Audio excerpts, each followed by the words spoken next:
Hello friends, welcome back to my YouTube channel. In this video tutorial, I will show you how to show battery percentage on a status bar in OnePlus Nord 5 phone.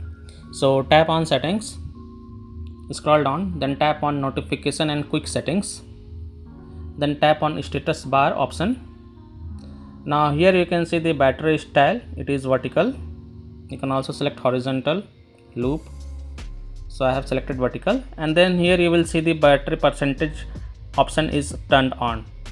If you turn off, it will not show the battery percentage. You can see it is not showing the battery percentage. So what you have to do, you have to turn it on, then it will show the battery percentage. So it is showing battery percentage now. If you turn it off, then it will not show the battery percentage. If you select the horizontal, then it will show the option battery percentage outside battery icon. So it is showing outside battery. If you select this option inside battery icon, then it will show like this. The battery percentage will show inside the battery icon. So let me select the vertical. It is more comfortable for me.